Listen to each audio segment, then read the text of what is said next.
witches.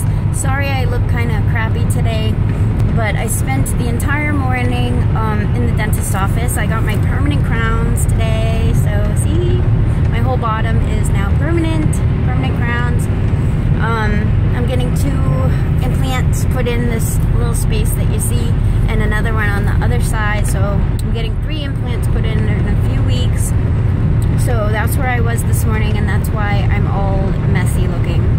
But last night I stayed up till about 4 o'clock in the morning reading The Devil's Forest, or Letters from the Devil's Forest, and I had read some of it, like sporadic chapters, but I stayed up pretty much all night reading, and I read from cover to about halfway through the book. And it's something that if anybody watching this video has always felt in their heart and their soul that they were called to a life of spirituality, they've always felt that kinship with nature, with something other, that otherworldliness. Most of us who are practitioners long-term, those of us who have had this interest and have kept with it for a long period of time, maybe from a lot of us would probably say since we were children, we know that we were different. We knew we were witches or something along those lines.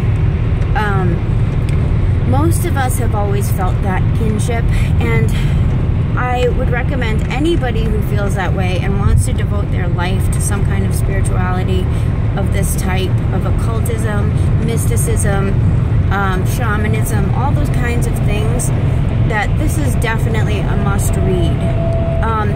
Not even just for the fact that it has a lot of amazing information on how to further your knowledge, further your practice, great tidbits on spells and ways to develop relationships with familiars and spirits. That stuff is amazing anyway in this book. But beyond that, it's the kinship that you feel with the truth that this author has.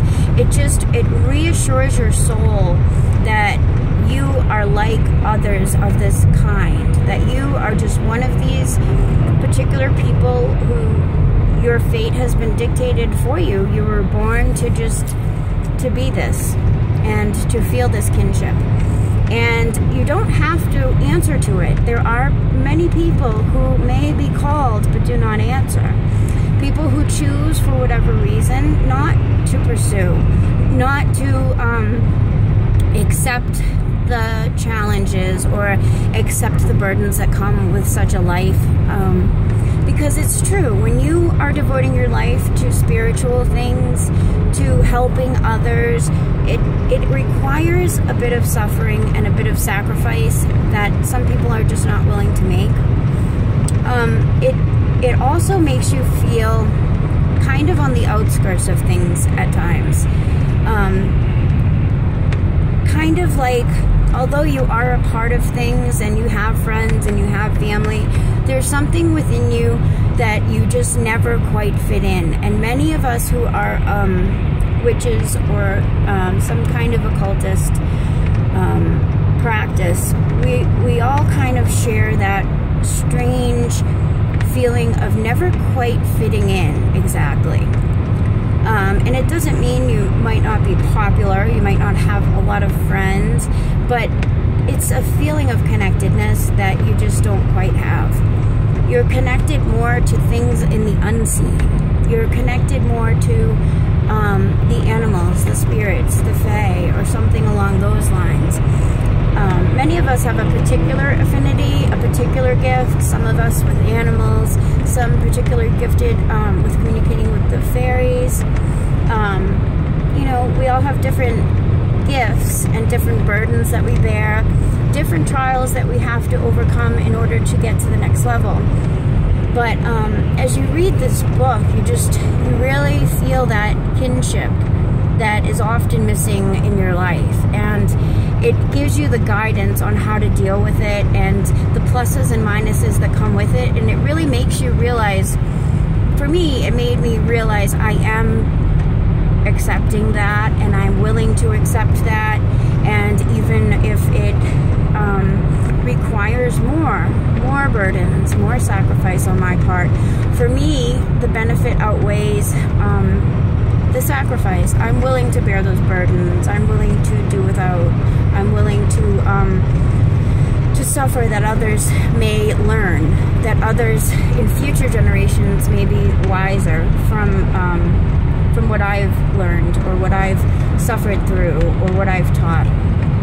And this book is just really amazing for that. It's kind of like reading a Bible for people who have no other religious place where they feel part of. You know, many of us would say that nature is our church, that we feel most spiritual when we're on top of a mountain or at the ocean or something like that.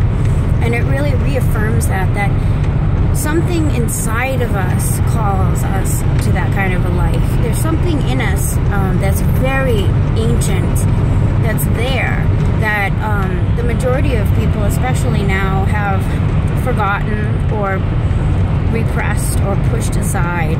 And I just can't wait to get back to reading again, and probably stay up another night to finish the book. But it's very worth reading if you're at a place where, you know, you want to learn more, you want to get deeper, and you just want that reassurance and that feeling of, yeah, I'm doing what I'm meant to do. It's awesome. So I just thought I would share that before I get to my destination. And I have a Christmas party tonight, maybe, if I feel well enough to go to it, because I had a lot of dental work done today, and so far I feel okay, but